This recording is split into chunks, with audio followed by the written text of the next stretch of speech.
record.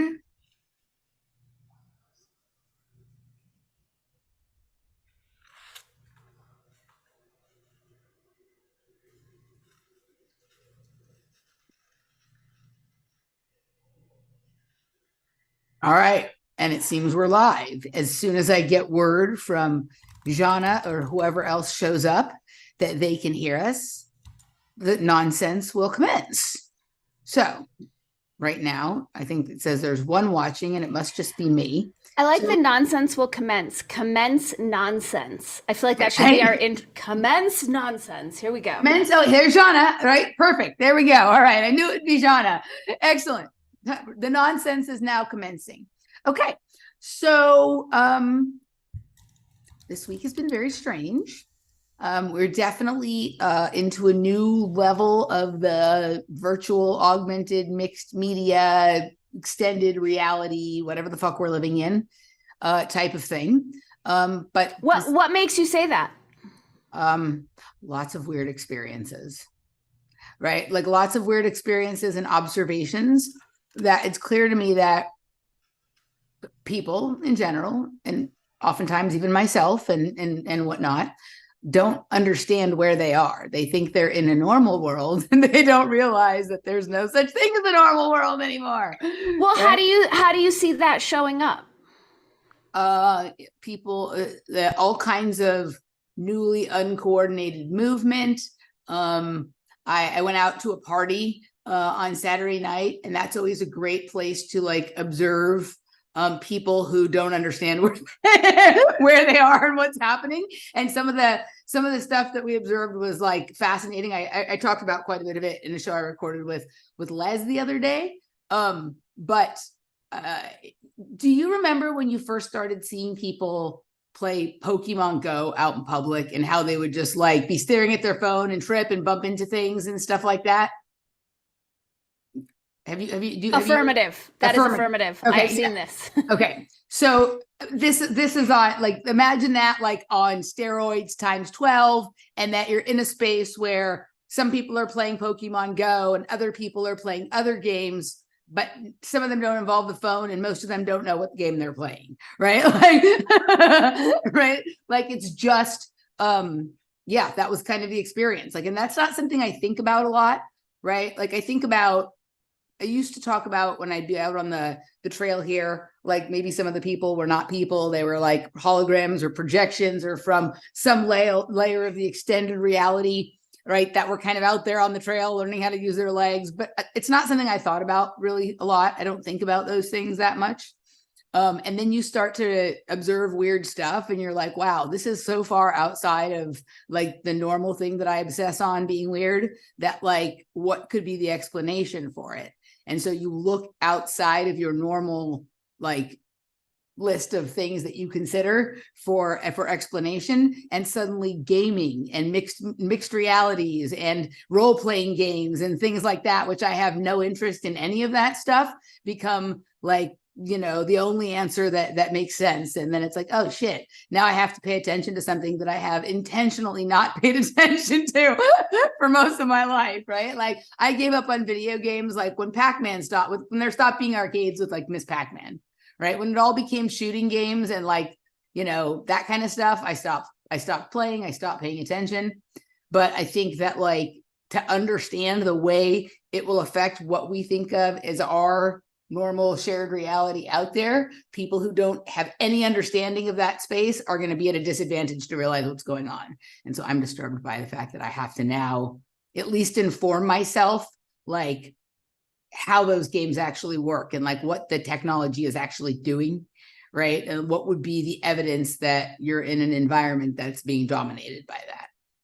So yeah, it's weird. Okay, thanks for that. Yeah. Did you ever like remember when like laser tag became a thing?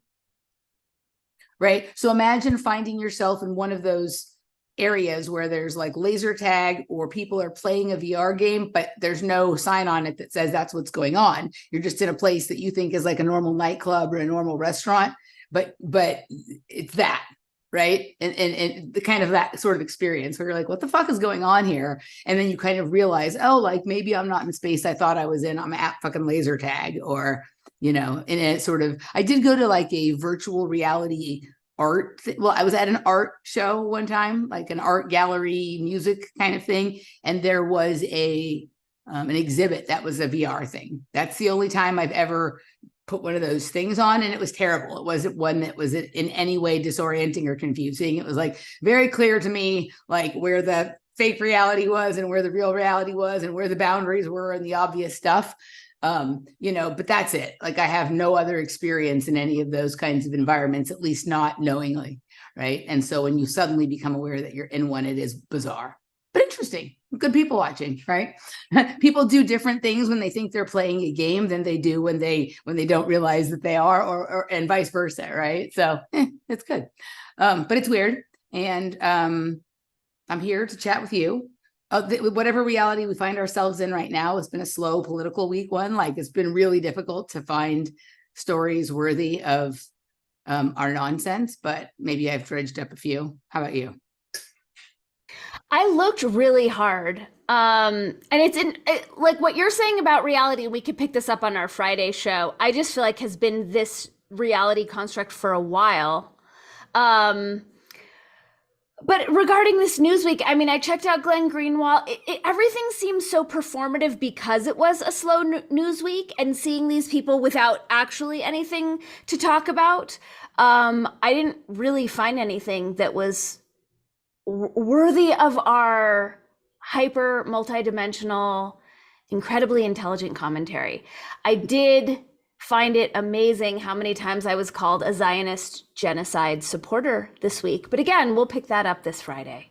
All right. Well, speaking of Zionist genocide supporters, like most of what I have here, I think you said you had a few things about the Democratic Party. We can get to that whenever you feel like it. I do have a couple of clips that I have lovingly selected to share with everybody here.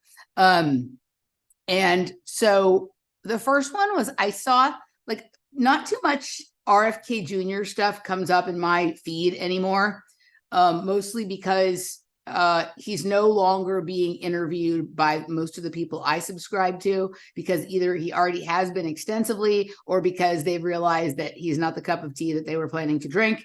And so they've moved to another beverage. And so they're not talking to him because they're not interested, or he won't talk to them because he doesn't want to be pressed on a topic he doesn't want to be pressed about. So very little comes into my feed anymore. But this one came into like not my subscription feed, but the recommended one. And it was weird. Something called my attention, it grabbed my attention for like a different reason than some things do. Like there was something about it that felt funny. So it was like about 30 minutes, and I listened to it, and it has like an artificial staccato rhythm to it. Like it almost felt like either like they're moving very fast through the topics, but it almost feels like it's a computer generated like host, or like it's weird that way. It doesn't, or maybe it's a chat GPT version of this interview. And I distinctively had the feeling that the questions had all been pre-approved, and answers had already been sort of come up with before the actual sit down interview, if there was one, occurred, right? So like I clicked on it, I listened to it, and then I started to look like sort of what was this channel I was watching it on. And I'm going to play a little bit of it here. So it's called the Capitol Hill Show, which I think is like a very generic sounding show, but it says TRT World, which we find out down here is the Turkish Public Broadcast Service. So for some reason, Turkey is subsidizing a show called the Capitol Hill Show, which I like, that's interesting. Okay, right? So I was like, all right, whatever. But I'm going to play just the one segment that I selected here, or it's two segments really. It's back-to-back RFK talking about the Russia-Ukraine situation, and then the Middle East, Gaza-Israel situation. And it's fascinating to like see these back to back, and his revisionist history on his opinions about these things, but also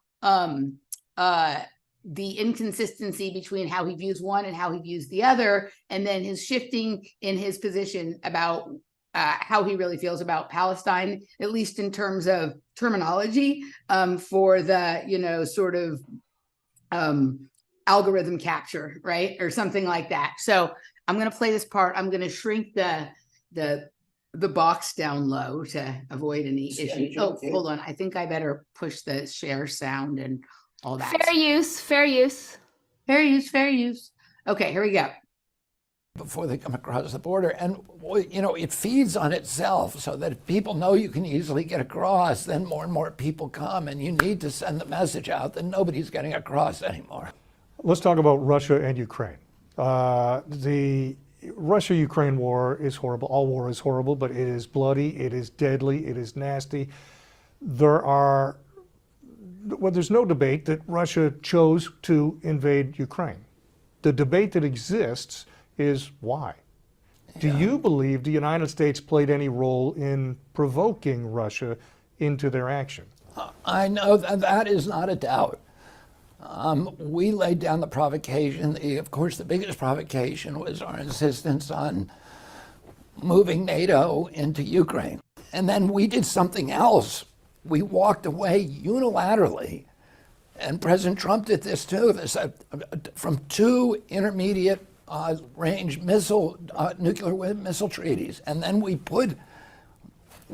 made Poland, Ukraine, part of NATO, and we moved Aegis missile systems, which are the Tomahawk missiles, which are nuclear capable, so that they're 12 miles from Russia, 12 miles from Moscow, 12 minutes from Moscow. We could decapitate the entire Soviet leadership in the Kremlin in 12 minutes. That destabilized the whole region. Russia has good reason to not want that. When the Russians moved nukes into Cuba in 1962, my uncle would have been forced to invade Cuba if they didn't remove them. So the Russians have the right to the same anxiety about their national security as we do. And one of the things my uncle always said, and this is one of the reasons we did not go to nuclear war during his 1,000 days in office, is he said, you always have to put yourself in the other guy's shoes. And, nobody's doing that with Putin. Nobody's listening to him. The United States is very critical of Iran for funding the Houthis, for funding Hezbollah. So there was no response back to anything that he said about that. But that was his 1-minute summary of this. There's no reflection on the fact that he was at first for the war in Ukraine, that he believed that Putin had unfairly invaded and whatnot. So there's none of that, right? Wait, is that true? When was he taking that stance? So he was pro. Remember when he talks about his son going to Ukraine, right? He told in a previous interview that he was supportive of the efforts in Ukraine until Oliver and Sean Stone came over for dinner and explained to him what was really going on. And then he started to shift his position. But, that right. But it's certainly not anything about what NATO did or this. He learned these things during the course of this process from people who've told him that. But he's presenting that it was always a problem that we had done this. So he's not acknowledging that even he was confused by what had happened, or even he was sort of subsumed into this idea that, Putin's a bad guy and he invaded Ukraine, whatever it is, right? It's just a shifting from the way he explained his position on Ukraine, Russia a while back. And there's nothing wrong with that, right? Maybe he's not giving all the detail and all the background. But here he's talking about you always have to be able to put yourself in the opponent's position, which is hilarious considering what he's going to say in the next some of the next bits when we move into the stuff about Israel and Gaza. But I've never heard him have that as his line before. Of course he was going to do this because of what NATO was doing. That's what we would have done, blah, blah, blah, right? That's not been his line before. I'm remembering it differently, but I would have to go back to see the actual clips. But I actually always thought he's being consistently reasonable on Ukraine, minus him throwing in I totally understand why people would want this war or whatnot. But I felt like this was kind of consistent with him. I'd have to go back and check. So I think it's been, since he announced his candidacy, he has been clear on the Ukraine-Russia situation. But when it first started back in 2022, he was of the mindset that we needed to support the effort in Ukraine. So during the time of his campaign, right, it has been his position, right? But previously he would explain a different way he came to that than just sort of what he did here. So anywho, moving on to the next segment. For funding Hamas. And yet at the same time, we are funding tens of billions of dollars, billions of dollars to Ukraine in this war. Is it fair to call it a proxy war? Because the United States is not putting U.S. troops at risk, but they are certainly causing difficulty for the Russians in this. This is clearly a proxy war, and the issue of the proxy war is whether or not we need to extend NATO into Ukraine. I strongly support the Ukrainian people, but I believe they are being badly injured by U.S. policies, and that President Zelensky is essentially a puppet of the neocons in the White House. I mentioned Iran. Let's talk about the Middle East for a minute. The war in Gaza is raging, and you talk about innocent children and people, and on both sides of this issue, there are people being hurt. When we look there, I haven't heard him talk about children being hurt on both sides. I've heard him only take one side of this previous to this conversation. Would you agree about that? Okay. Correct. What should the United States' role be, not only in that conflict, but in any similar conflict? How involved should the United States be, whether it's Gaza, whether it's Ukraine, whether it's Taiwan? What's the United States' proper role? Well, first of all, I would start by just saying this, Tim, that I'm pro-Palestinian, and should I repeat? Should we hear that again? Yes, that definitely. Conflict, but in any similar conflict, how involved should the United States be, whether it's Gaza, whether it's Ukraine, whether it's Taiwan? What's the United States' proper role? Well, first of all, I would start by just saying this, Tim, that I'm pro-Palestinian. Comments before we proceed? You know what? I'm just looking up this bullshit show that I don't believe is a real show. Right. Because this is episode 4. This is clearly PR, right? The guy, this is not a conversation. He's not pushing back. Obviously, this has been set up for PR. So I'm just back here looking like, what is this show? He has, his archives contain 3 shows, 2 with RFK. I'm sorry. I'm not even focusing on the nonsense coming out of his face hole. I'm just focusing on this fake show that they've created for him. So I didn't realize he'd done another one, but I thought it was fascinating that, wow, on your 4th episode, you were already able to land RFK. Right? That's what I'm saying. And especially when he's not an engaging conversationalist with an interesting perspective, he's clearly there to just let RFK say whatever he wants. What it seems like is the campaign has things they want to say, and they were looking for a template to set that down in that looks like he's being asked questions. But correct. Like, it's so weird. When you listen to the whole thing, sometimes the pace of it feels like this is a record. Like this isn't normal. Like, right? Okay, so let's continue. But yes, this suddenly he's pro-Palestinian, right? And so now, if somebody hears this who hasn't listened to the hours of this before, then they're just going to be like, "Oh, he's pro-Palestinian," right? Like he said he's pro-Palestinian. Right? I mean, he obviously is using an extremely different definition of that phrase than anyone else is right now. Well, let's hear him describe it. Okay. And but I'm anti-Hamas. And people need to distinguish between those two things. During the Marshall Plan, which began in 1940. Have you met anyone who's pro-Hamas? Have you met anyone who is pro-Hamas? Have you ever talked? Never in my life. I support Hamas. No. Okay. I don't think that's a thing. We built all of Europe with 17 nations that had been flattened by World War II. We rebuilt it at an expense of $48 per person. Today, in 2023 dollars, that would be $621 per person. We've pumped into Palestine, to the West Bank and Gaza, $8,300 per person, and more than 10 times, 12 or 13 times what we gave to rebuild all of Europe per capita in 2023 dollars. And yet they're more poverty stricken than they started off.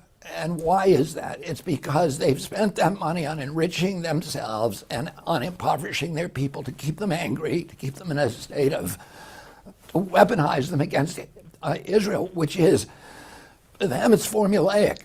Every time there's a bombing, more aid pours in. And then their game is, and the international community falls for this, is to point the finger and blame everything on Israel. Now, you mentioned international community. Again, I just want to bring back, not only there, but worldwide, should the U.S. have a smaller... Right, so he doesn't push back on any of that. But do you see what's going on here? This is, did you see the last time he was on Breaking Points with Crystal? And she really Yeah, she went at him. So he just said all the same things that he said to her, right? But instead of saying the Palestinians are the most pampered people on earth, which got him in a lot of trouble when he said that, he starts with, I'm pro-Palestine, but anti-Hamas, and then says all the same things that he said to her. Well, the through line that I'm seeing as well, Sabby Sabs did a show this week on, and I don't remember who said it, but it was that Black people are being brainwashed to be anti-Semitic. Did you see that? Well, I've seen her talk about how a lot of the political agendas are going into the Black churches and using the Black people, but I don't know who I think it was Julianne Margulies, so it wasn't new, but okay. I just saw it. But what she was pointing out was like, oh, because Black people are so stupid, they can't make up their own mind. They have to have been indoctrinated into the belief structure, which is what he just said about the Palestinians. These Correct. stupid savages have been brainwashed by Hamas to think that they have an issue with Israel. Right, but and this is where, like, this is why he's sitting with this person and not, you don't even have to put him up against somebody who knows anything like Scott Horton or Abby Martin or Max Blumenthal or whatever. You could just send him right back to Crystal or to you or I, for that matter, and like, well, wait a second, wasn't Israel fundamental in the initial funding and creation of Hamas, like kind of like the United States was for Al-Qaeda and all of this other stuff? Like, what we know that there's at least a lot of questions around that. And so is it Israel that is offering the funding that is enriching Hamas to weaponize them against the Israeli people so that they can have the precept to be able to do the things that they want to do anyway, right? Like, he doesn't go that step deeper, right? He just allows that to go there. But I mean, what's crazy is the way he just repackaged literally the same Correct. content, right? And just switched from Palestinians are the most pampered people on earth to I'm pro-Palestinian. So basically what it is, it's like taking a big ribeye and then slapping a sticker on it that says vegan and thinking that's going to work. Or the other way around is more offensive, in my opinion, but yes. Right? If somebody was to have like one of those weird veggie fake meat things, right, and try to present it to me as a ribeye, yes. But yes, the same idea. Correct. The same idea. And this guy, this super famous guy who interviews all these big shots, didn't pick up on it, didn't think to question, well, how does that make you pro-Palestinian? Like, nothing. Right. I'm pro-Palestinian. He's like a piece of cardboard. Right. Pro-Palestinian, but anti-Hamas, and people have to get their heads around this idea. What about being being anti-Israeli foreign policy, but pro-Jewish people in general, right? Why is everyone who is against the state of Israel anti-Semitic or against the Jews, which is also what he said on Crystal's show. And she got him all flustered. He was like, everybody wants to blame everything on the Jews, right? And like, he does that same thing that,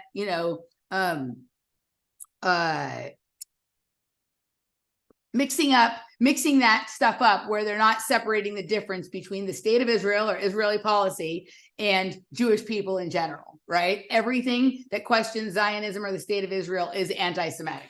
right? As well, like, I mean, he's using all the usual tropes. There's nothing interesting. There's nothing new. There's nothing innovative. There's nothing clever.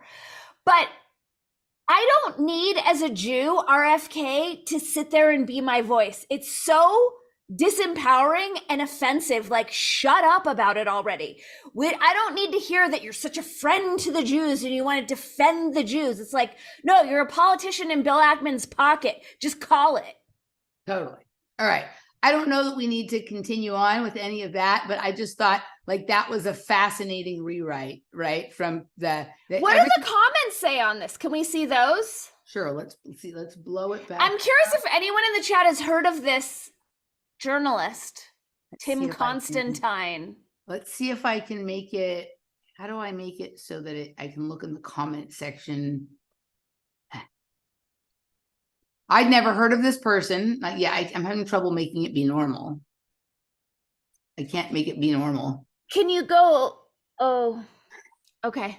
I can't make it be normal. But I think, let's see. Let's do this. Let's close. I want to see if anyone's buying it, if there's any pushback. Hold on. No. The comment stream is completely controlled. There never is in any of the here. Let's have a smaller role. Okay. So, no, it's always just like, when Robert Kennedy answers questions with such intelligence and substance, it's sobering to me. This is what a real leader looks and sounds like. Elect him. Watch America soar again. Right? Like just. Okay, so these are the same comments we see on every Dark Horse, on every, like, it's the same, like, gush, over the top. Finally, an interviewer asking him real questions, right? Like, this is just a clown show. Right. But it's fascinating to me that and the name of the interviewer is Tim Constantine. Right. Like that's kind of like Constantine, like, OK, whatever. Right. This is the best interview yet of RFK Jr. Oh, you mean because he didn't push back on any of his bullshit. Right. But yeah, like not in this one, but in one of the other ones that I watched this week. How many subscribers does Tim Constantine have when he's on episode 4? 5.22 million. But it's his 4th episode. Right. Okay. Okay. Yeah, right. So whatever it is, right? So all right. Yeah, this is like really, it's got 50, but it's we shouldn't be surprised with RFK's campaign manager being CIA. Like they have every tool and resource available to create this, whatever this is. Right. Right. So, okay. So, there was one other thing I meant to pull. So anyway, like I love to sometimes get into it with the people in the comment section. Like I mostly don't waste my time paying any attention to comment sections anymore, but every once in a while, like I have a little inner aggression or a little inner asshole I feel like working out. So I'll tussle with the people in the comment section about like people like, oh my God, this is amazing. He's so good on this, and this. And I'm like, yeah, too bad his Israel-Palestine position is a total non-starter. Right. And then they will come back with all of these like, nonsense. And I'll be like, nice Zionist talking point. And they'll be like, I don't deal in talking points. I deal in facts. And they get all Twitter pated about it. Right. My favorite one, well, it's not my favorite. I think it's the one that's the most disturbing is when people basically say, like nobody's perfect. And this is not really that important of an issue. What I really care about is being able to, Correct. Afford rent, and I don't want BlackRock, overcharging me on rent, or I like his vaccine policy or whatever. And it's just like, it isn't like, why would anyone like his vaccine policy when he has said he unequivocally, categorically, unconditionally supports Israel, and Israel had a forced vaccine policy? So why would anyone who's not for forced injections be supporting his injection policies? Well, right. It to me, but also like what is going on over there to whatever, I don't even know what's real at all anymore. But if someone is like, I didn't like the position that he took on like this small bill having to do with whether your taxes were 14% or 15%. And I'm willing to overlook that. But like, whatever, if the thing that we think is going on over there is really going on over there, it's like, oops, I'm just going to overlook that. Right. Like that just feels like a harder one for me than like some small minor issue that someone's not perfect on. Right? Well, I feel like you and I have had this conversation before, maybe not in this live format, but like it indicates that he's not sovereign. It indicates that he's a puppeteer and that he's willing to lie. And it goes back to, well, how come we're not allowed to criticize Israel in this country that's allegedly a constitutional republic? So it's an issue unto itself that I don't think it's like comparing apples and gravity. They're so different. That's exactly the point, right? Like you can overlook apples, you can't overlook gravity. That's kind of exactly my point, right? Okay. So the next clip is one from Dave Rubin, and I just thought this part was interesting right here. It's just short, but I'm going to play. And the clip is RFK Jr. explains why boomers are clueless on Joe Rogan. Let's listen to why he thinks that. Isn't he a boomer? Right. Okay. Okay. Sport that I'm doing really poorly with is baby boomers. We need a new wild card to get out of this nonsense. So because his favorite Zionist is not running anymore, now he's moved over to his second favorite Zionist in terms of who he's pumping up and supporting. Right. And one way we get out of this nonsense is waking more people up, getting people to not buy the nonsense from CNN and MSNBC and the rest of the legacy media. That would go a long way for voting habits to be different. The one cohort that I'm doing really poorly with is baby boomers. And I ought to be doing, thank you. Thanks to all the old people like me. And I ought to be doing really great with them because, they're the people who remember Camelot. And I ought to be doing really well with them because they're the people who remember Camelot. What does that mean? Right. What are we talking about? The Arthurian Round Table, or what? Is there a different Camelot?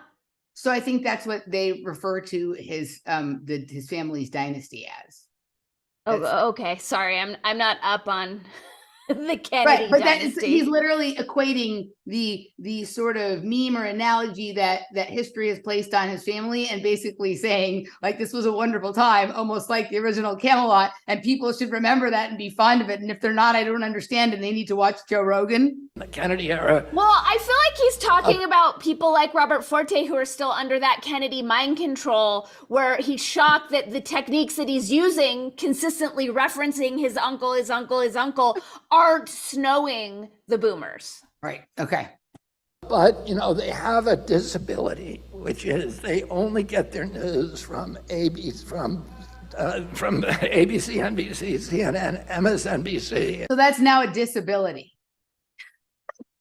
Okay. There's nothing else interesting here, but I thought it was just, he literally is like, their memory of my family should be enough for them to support me, right? Correct. Fast, like just, okay. So then there's this clip. There was one more thing that I saw and I meant to pull up, but I forgot about it until just now. And that was this, I found there was like a clip on like Forbes, Joe, like there's somebody in Congress named Joe Kennedy, I think. And he on the Congress, let me see if I can find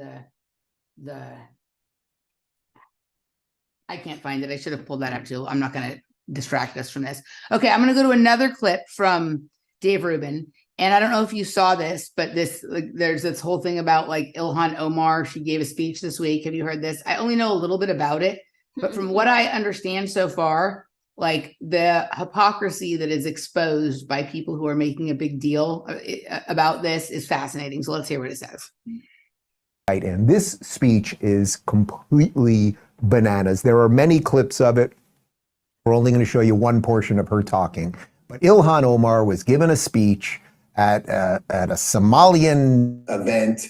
And here she is. I don't even want to color this. Just listen to what she... Hold on. I was trying to make it small so we didn't have a problem, and I ended up closing the thing. Sorry about that. Let's go back to the big version, and then let's make it small. And here we go. Okay. There we go. He says, of course, this is going to be in... you're going to have to read the translation. Here we go. jawaabteedu waxay ahayd dawladda Mareykanka waxay ka qabanaysaa wixii annaga aan dhahno dawladda Mareykanka qabo waa kalsoonidaas inaan isku qabno annaga Soomaali hadii aan nahay wadankan annaga ku nool wadankan wadankii aan annaga tax ka dhiibno waaye waa wadankii gabar idinka dhalatayne ee Congress ka fadhiso intii aniga aan Congress joogo waddanka Soomaaliya biyaheeda dad kaleeta iyo badeeda dad kale ma qaadanayaan waddanka Mareykankana kuma taageerayo dad kaleeta in annaga ayna dhacaan marka taas ka seexda reer Minnesota gabadhii Congress u dirsateen way idinka war haysaa sidaad idinka u dareemaysiin dantaas ay u dareemeen madaxweyne Xasan Sheekhna A lovely language, isn't it? For those of you that don't speak Somalian, she basically was saying that she is in Congress to defend the interests of Somalia and that she is going to make sure that the United States will do things for Somalia first. That's kind of the... Well, that's interesting. He's bothered by the fact that somebody in Congress would be worried about doing stuff for Somalia, but he's not at all bothered by the fact that almost everyone in Congress is interested in protecting the interests of Israel. And it has dual citizenship, no right. less. Literally everything she said is the same thing that the people who are, friends of Israel in Congress say we have to do for Israel. So literally she's just doing the same thing. Well, I think the difference is that she's so blatant about it and she's saying it on camera. The Israel thing is more like, shh, shh, shh, even though now it's obviously coming out. I mean, but it's also, do you think Dave Rubin has any self-awareness around this? Like, I see this Israel thing and I see people acting like psychos on all sides, and they're all under mind control. So again, it's like, how can we expect people under mind control to have any self-awareness and to be able to like check themselves on their hypocrisy? That's the whole problem. It's just that is my point, is that we're just at this absurd level where sometimes I have something happens that I like and I want to get all excited about it or make a big deal about it, and I'm like, wait a second, right? Like that I like this is no different than somebody else who likes something else, but I pointed out like the hypocrisy in their position versus the level, like it's naked and blatant. These people are public people. And for a long time, they were very good at hiding their interests. And then they became a little sloppy. And now it's just like, this is fucking like drunk on Tuesday night at the freshman bar level of like not covering your tracks very well. Right. I see what's going on right now, and I was reflecting on this earlier today, and I know you are a mixologist of sorts. So yes. You know how or even a baker, like you'll sift the flour once and then you go back for a few other rounds of sifting to get finer and finer quality. I feel like that's where we're at right now, where it was like, obviously there was a big sift, Trump, 9/11, there was a big one. Then Trump got elected. We saw a lot of people go crazy there. The huge one was COVID. That sifted out a lot of people under mind control. I feel like now we're seeing another iteration of that, where I'm seeing a huge chunk of people who I thought got it, not making it through that sieve because they're stuck in this particular piece of mind control. And I think Dave is one of those. Correct. Like there's a process that you can do with certain cocktails called clarifying. Right. And you do this when you make a milk punch or different specific kinds of cocktails. And what that is you add a little bit of milk or a dairy product to a drink that has citrus in it. Right. And it coagulates all of the pulp or citrus material so you can pull it out, but all the flavor of the citrus remains.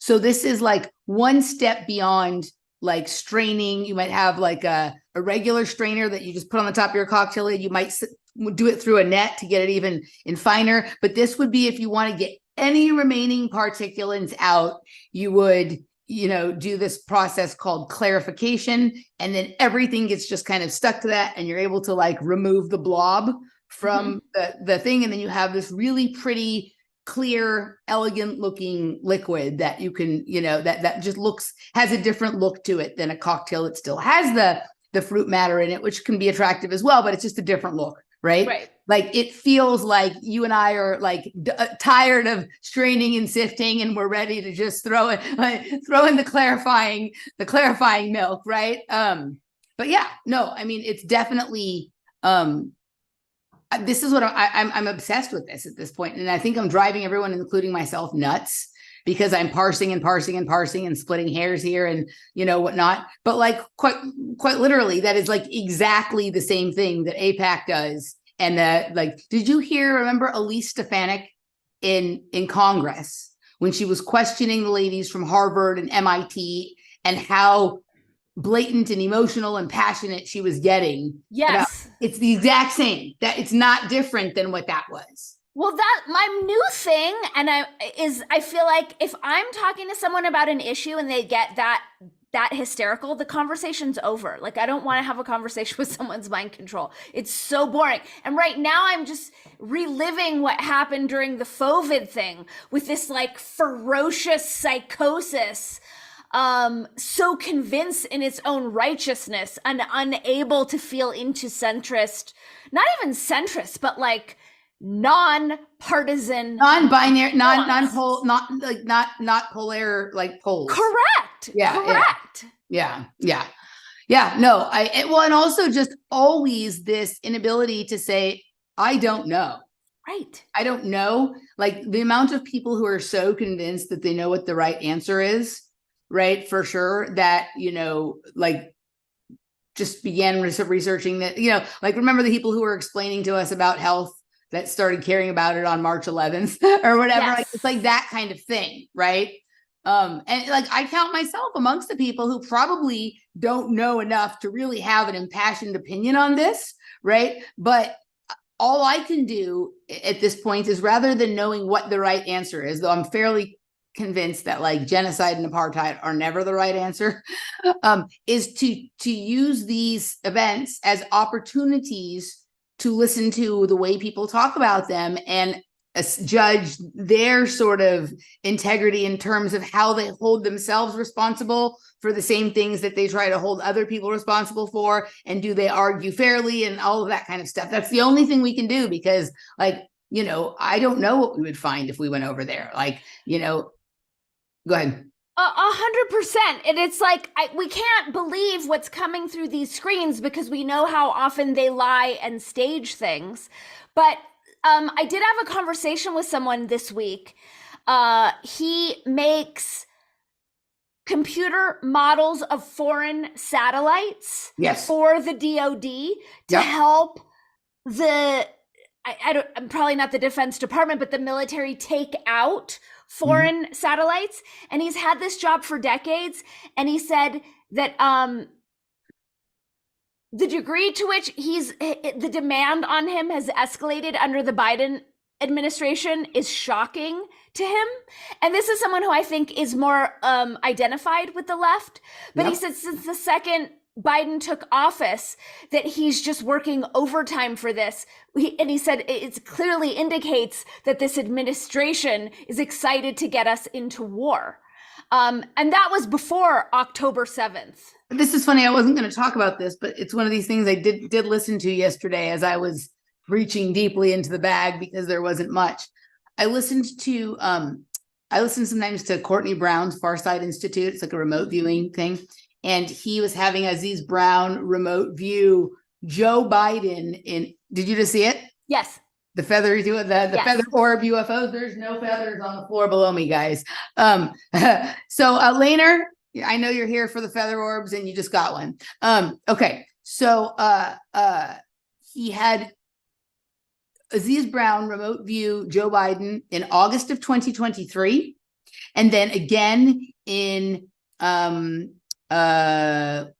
late 2024, like mid 2024, like in the future, not where we are right now, right? So he did a past remote view and in regards to like UAPs and alien phenomenon and all that kind of stuff, right? And one of the things that Aziz Brown did because he didn't know what he was remote viewing until after he gave his view, and then Courtney Brown unblinded it. He had a very interesting way of describing, because he didn't even know he was remote viewing Joe Biden at the time, of describing what was running Joe Biden, right? And when you were talking about all of these like satellites, like he was explaining that there's like this vast network that this person is like just a cog in, right? That is like controlling like vast, like it's very, very complex. It doesn't just have to do with like the sort of alien phenomenon type of thing, but that this person like basically makes no decisions, but just gives the sort of thing. And it was in regards to this UFO thing, but then when he reviewed it in the future, like Joe Biden no longer cared about that issue, but was still being run by this thing that he kept calling this network that had all of this vast sort of, he said it was kind of like person of interest, right? Like surveillance. Did you ever watch that show, Person of Interest? That was highly correlated to both AI and satellite systems and tracking and monitoring kind of people and getting them to do certain things and whatever it is, right? And so when you were talking about this just like way overactive scenario around the satellites, it kind of made me think of the way he was describing like this vast network of control and surveillance, right? Mm-hmm. So I don't even know if it necessarily has to do with war in the traditional sense, right? But you know, that there's a deeper game afoot. If you haven't watched Person of Interest, it's a very interesting series when it comes to this kind of thing. And that was just the visual that I got. It was a good remote view. It was an interesting one. Yeah, so let's see, what else? Do I have anything else? I think that was the last clip that I had in regards to anything. There was some clip I saw that came through about Joe Kennedy, who I always wonder if he is related to RFK, right? Not Joe Kennedy, who ran for Congress last time and like they paid for neocons to run against him. Not that young guy, but this older guy, like I don't know if he's a congressman or a senator, Senator Joe Kennedy. I never know if not that guy. Congress. Do you know any Kennedys? Not personally. I don't either. I mean, it's interesting that we would doubt that the Kennedy in political office wouldn't be part of the political Kennedy dynasty. John Kennedy. I'm sorry. His name is Senator John Kennedy. I'm going to look up right now and see if he's related. But he had an interesting quote that I read, and I didn't get a chance to dig into it. But it was talking about like how high the threat of terrorism was right now. And it made me think about Amaryllis Fox and her algorithm for predicting terrorism, right? And that he was saying how that should be like the highest concern. And so it made me think of that. And I meant to go sort of dig into that and watch that video. So John Kennedy is an American lawyer and politician who has served as the junior United States Senator from Louisiana since 2017. Just want to see if he's part of the Kennedy family. Born in Mississippi.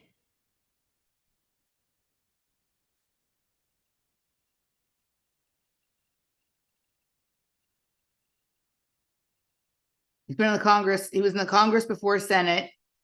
I'm just trying to see if there's anything about personal life. Kennedy and his wife, Becky. Oh, he is not related to the Kennedy of Massachusetts. Okay, so that ends that. But I thought it was kind of interesting that like I just saw Senator Kennedy is worried about terrorism, and I was thinking about the algorithm. So that sort of ends any of the clips that I had. What were your things that you were talking about in relationship to the Democrat Party before we got started? I mean, I just saw a bunch of, the pundits that we follow saying that Joe's losing his support because of this war. But like I said, it wasn't new at all. Yeah.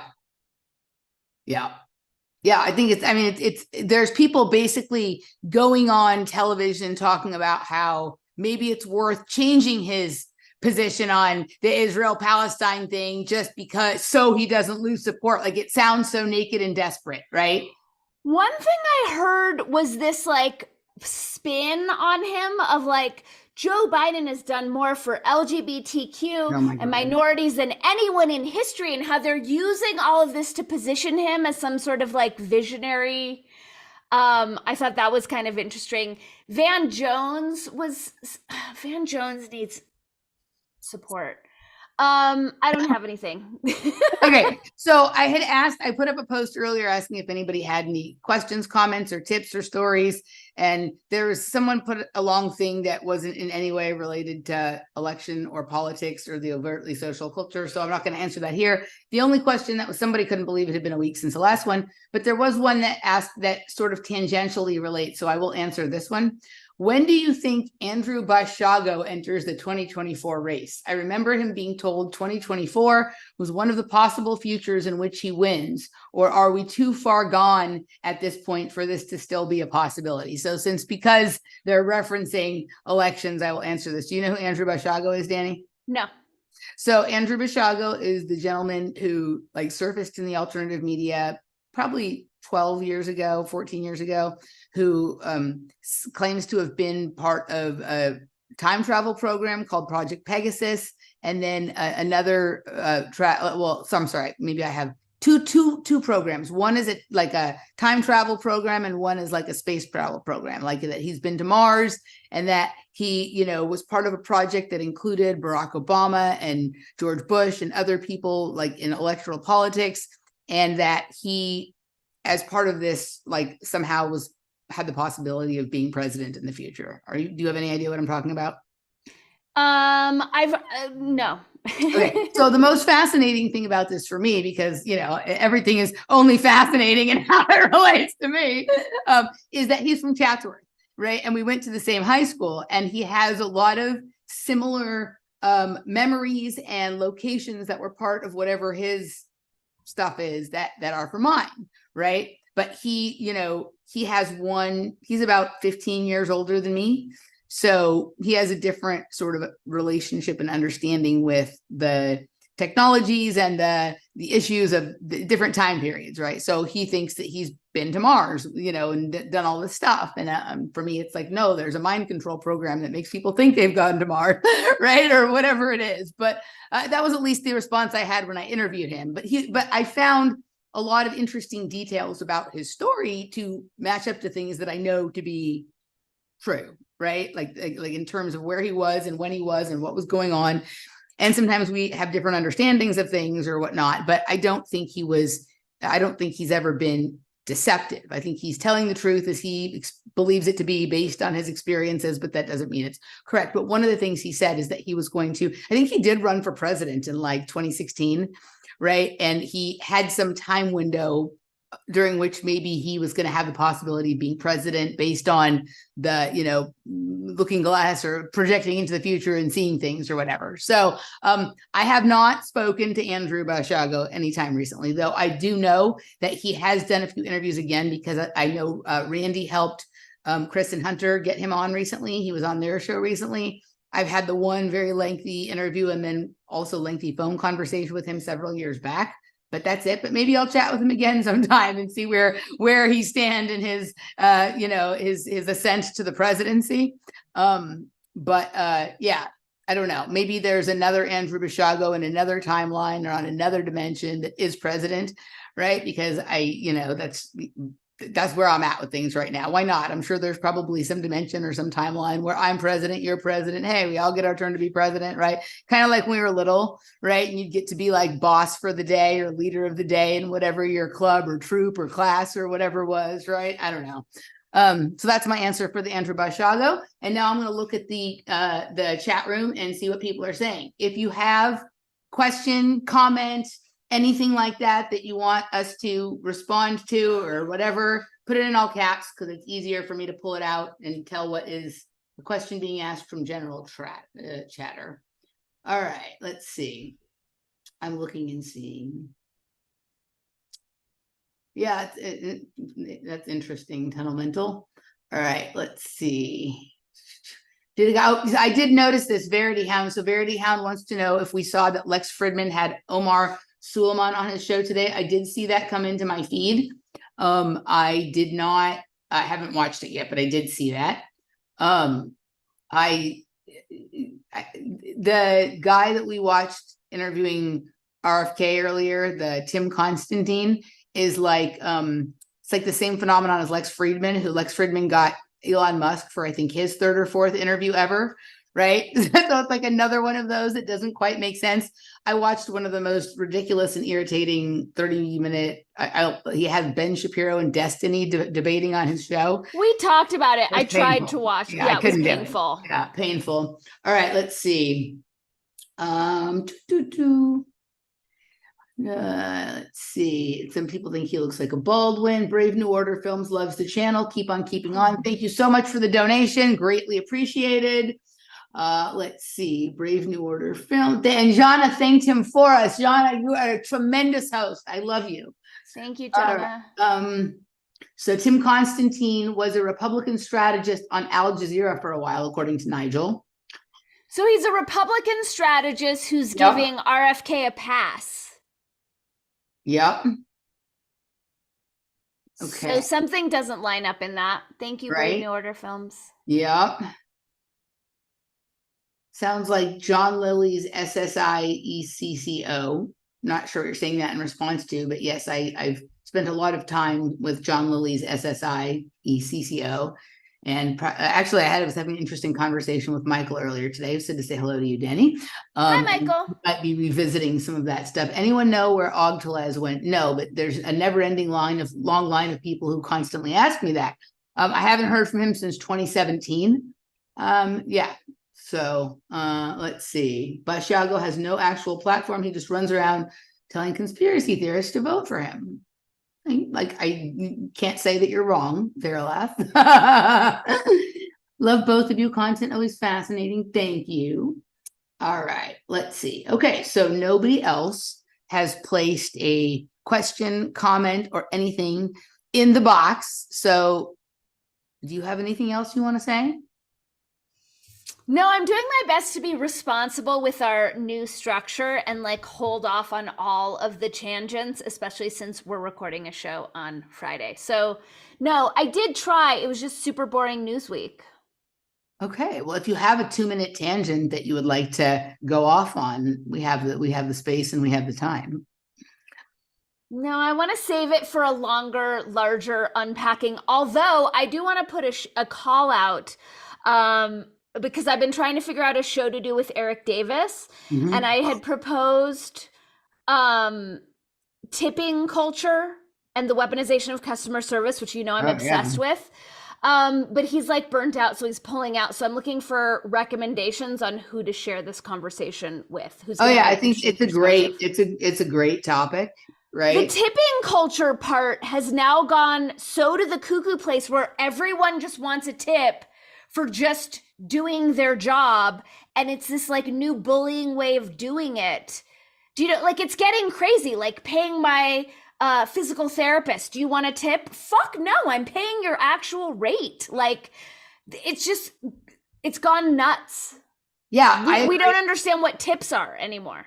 Yeah, no, I agree. I've had this conversation like just casually with a lot of people, including people who are in the industry and who are servers and bartenders and whatever, and don't really like that it's right. Even people who like work in scenarios where theoretically they're wanting to get more tips, they don't like this thing where it's like it's kind of forcing you and bullying you. They feel like it's taken away sort of the rhythm of like really working hard and doing an exemplary job and earning a meaningful tip from somebody. Like, so it needs to be discussed on many levels.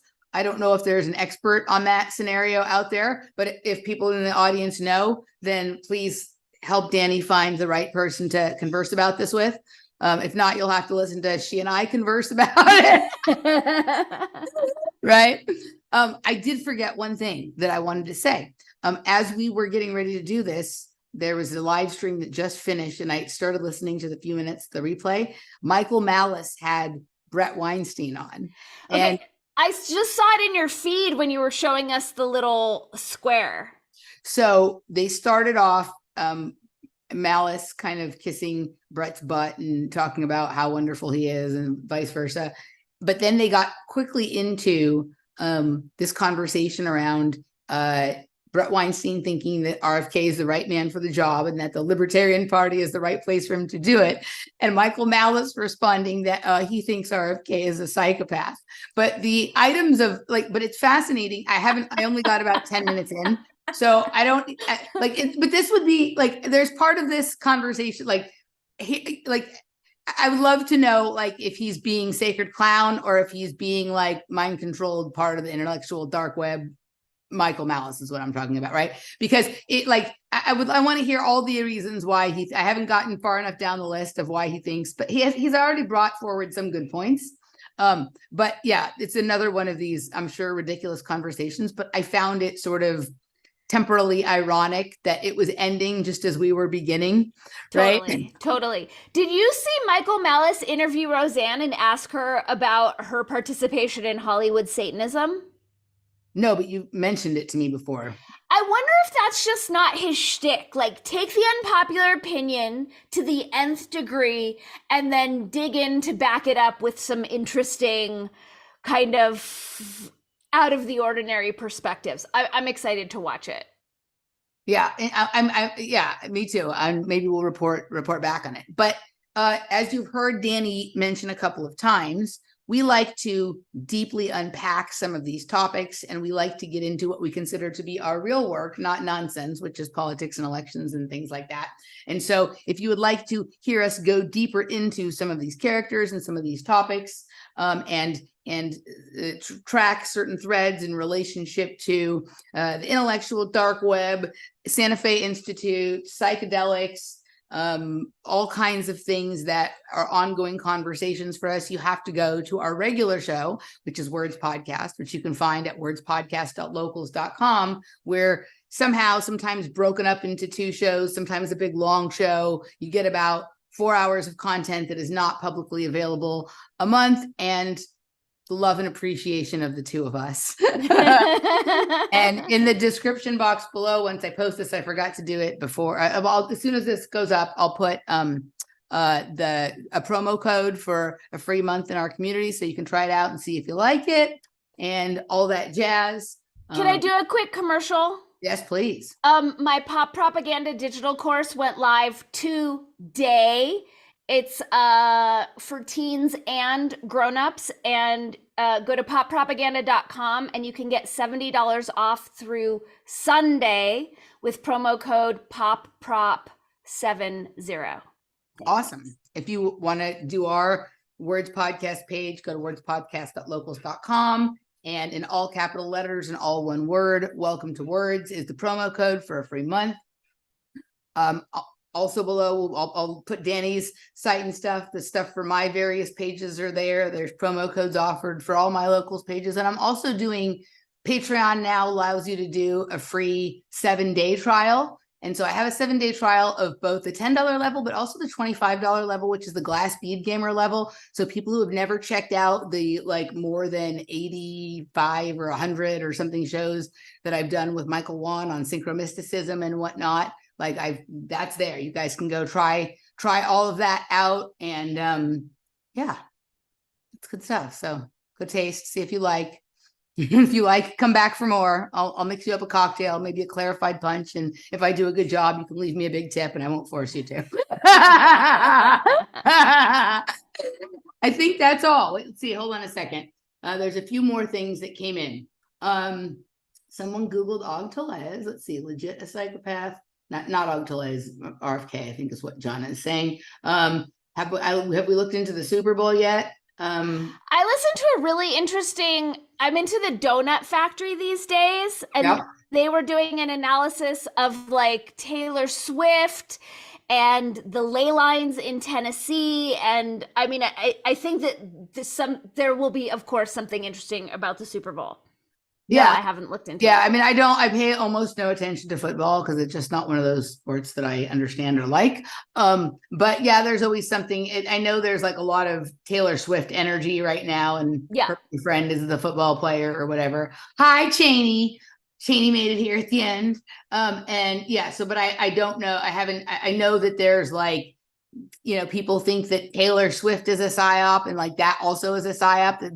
That the mainstream news is reporting that Taylor Swift is a psyop as part of the psyop. It's like, how many layers of psyop are we in?